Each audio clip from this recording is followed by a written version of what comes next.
Good afternoon, everyone. Now, today I'm going to talk about electricity induction. It is basically how do we produce electricity using magnets. Okay. Now, have a look at this.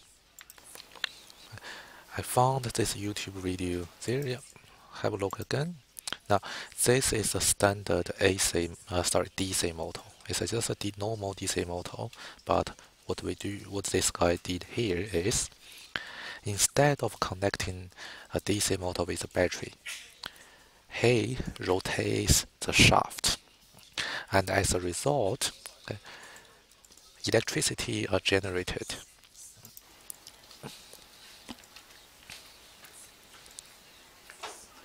Okay, so in science, in physics, okay, we talk about current and or voltage. Those are generated, induced. Okay, so induced current and induced voltage. So yep, yeah, just have a look at this video.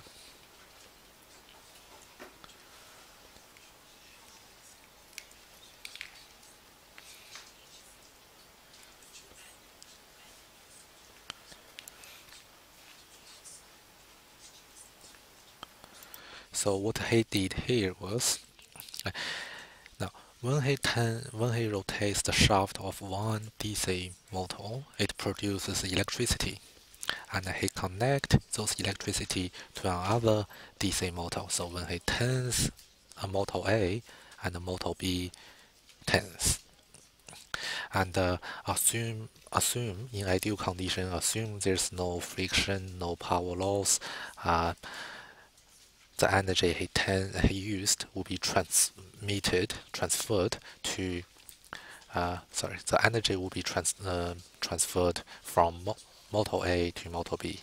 Maybe it's 100% efficiency if there's no power loss, but it doesn't happen. Yeah, just have a look.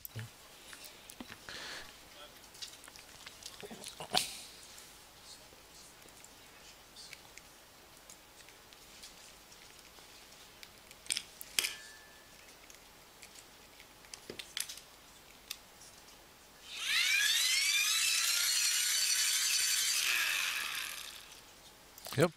Now he connect the DC motor with something like this. Okay? So it's the same principle. Okay?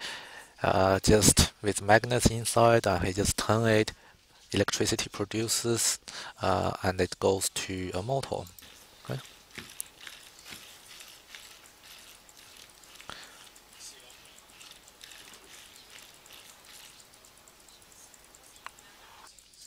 Okay, interesting.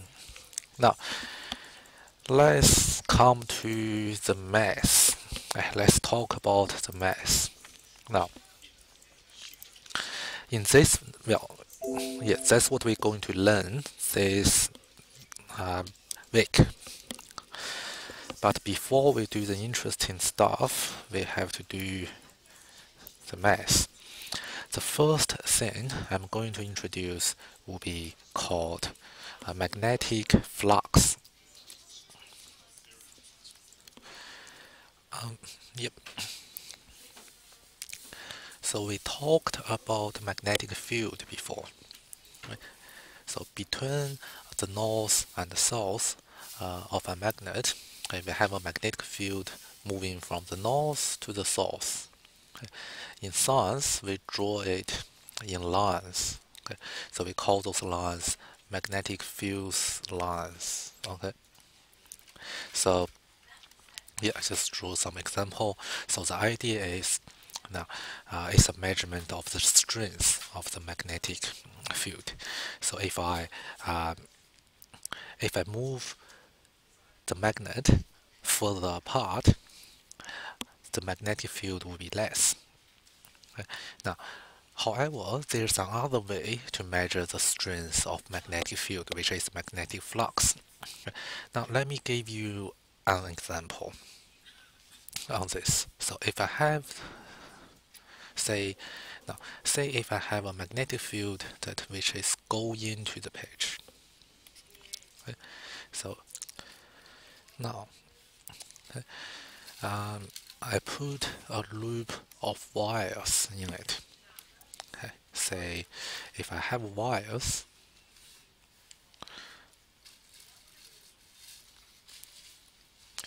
say well let's don't use wire first. Let's use a block. Okay? Say if I put something in there covers the area. Okay? Now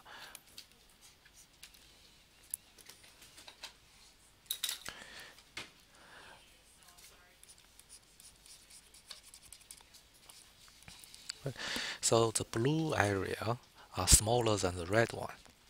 Okay? So whether this say the blue, well, let's say those are metals. Okay? The blue metals, okay, we call it metal B. Okay? Blue metals covers less area than metal red. Okay? Is metal R. So the blue metal experience less magnetic strength than the metal R. The way physicists measure it, we measure it in magnetic flux. So the abbreviation for magnetic flux is this. It's this symbol there. It's a Greek symbol, and it is equals to. It has a unit of Weber. WB Weber is equals to magnetic field in Tesla, okay, times the area, okay, in meter square. Okay. So this is basically a measurement. Okay. What we can say is it's a measurement of the magnetic strength relating to an area. The bigger the area, the more magnetic strength it's experiencing.